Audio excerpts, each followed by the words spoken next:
राजा भोज 2 दिन तो सिंहासन पर नहीं बैठ पाए। आइए जानते हैं क्या तीसरे दिन वो सिंहासन पर बैठ पाएंगे। तीसरे दिन जब वह सिंहासन पर बैठने को हुए तो चंद्रकला नाम की तीसरी पुतली ने उन्हें रोककर कहा, हे राजन, ये क्या करते हो? पहले विक्रमादित्य जैसे काम करो, तब सिंहासन पर बैठना। राजा ने पूछा, विक्रमादित्य ने कैसे काम किए थे? पुतली बोली, लो सुनो।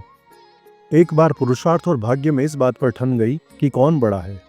पुरुषार्थ कहता है कि बगैर मेहनत के कुछ संभव नहीं है, जबकि भाग्य का मानना है कि जिसको भी जो मिलता है भाग्य से मिलता है, परिश्रम की कोई भूमिका नहीं होती। उनके विवाद ने ऐसा उग्र रूप ग्रहण कर लिया कि दोनों को देवराज इंद्र के पास जाना पड़ा। झगड़ा बहुत ही पेचीदा था, इसलिए इंद्र भी चकरा गए। पुरुषार्थ को वे नहीं मानते जिन्हें भाग्य से ही सब कुछ प्राप्त हो चुका था। दूसरी तरफ अगर भाग्य को बड़ा बताते तो पुरुषार्थ उनका उदाहरण प्रस्तुत करता जिन्होंने मेहनत से सब कुछ अर्जित किया था। इंद्र असमंजस में पड़ गए और किसी निष्कर्ष पर नहीं पहुंच पाए। काफी सोचने के बाद उन्हें विक्रमादित्य की याद आई। उन्हें लगा सारे विश्व में इस झगड़े का समाधान सिर्फ वही कर सकते हैं। उन्होंने पुरुषार्थ और भाग्य को विक्रमादित्य के पास जाने के लिए कहा। पुरुषार्थ और भाग्य मानव वेश में विक्रमादित्य के पास चल पड़े। विक्रमादित्य को भी झगड़े का तुरंत कोई समाधान नहीं सूझा। उन्होंने दोनों से 6 महीने बाद आने को कहा। जब वे चले गए तो विक्रमादित्य ने काफी सोचा। समाधान के लिए वे सामान्य जनता के बीच भेष बदलकर घूमने लगे। काफी घूमने के बाद भी जब कोई संतोषजनक हल नहीं खोज पाए तो दूसरे राज्यों में भी घूमने का निर्णय किया। काफी भटकने के बाद भी जब कोई समाधान नहीं निकला तो उन्होंने एक व्यापारी के यहाँ नौकरी कर ली। व्यापारी ने उन्हें नौकरी उनके यह कहने पर दी थी कि जो काम दूसरे नहीं कर सकते वो वे कर लेंगे। कुछ दिनों बाद वे व्यापारी जहाज पर अपना माल लादकर दूसरे देशों में व्यापार करने के लिए समुद्री रास्ते से चल पड़ा।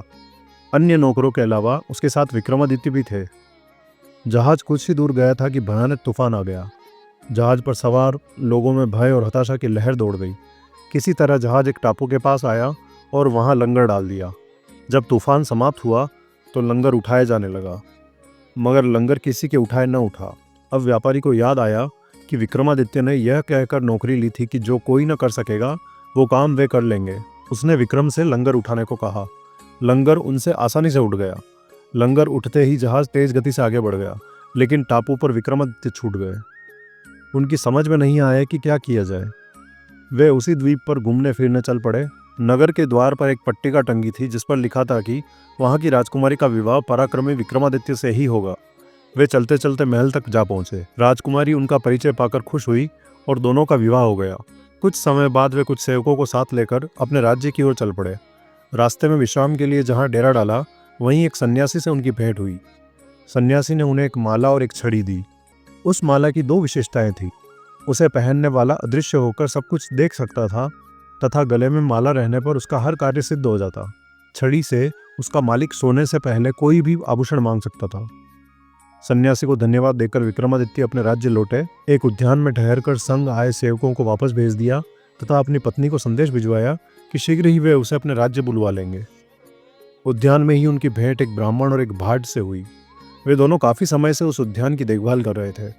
उन्हें आशा थी कि उनके राजा कभी उनकी सुध लेंगे तथा उनकी विपन्नता को दूर करेंगे। विक्रमादित्य पसीज गए।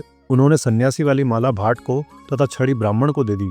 ऐसी अमूल्य चीजें पाकर दोनों धन्य हुए और विक्रम का गुणगान करते हुए चले गए। विक्रम राज दरबार में पहुंचकर अपने कार्य में संलग्न हो गए। 6 माह की अवधि पूरी हुई तो पुरुषार्थ और भाग्य अपने फैसले के लिए उनके पास फिर से आए। विक्रमादित्य ने फैसला लिया कि भाग्य और पुरुषार्थ एक दूसरे के पूरक हैं। उन्हें छड़ी और माला का उदाहरण याद आया।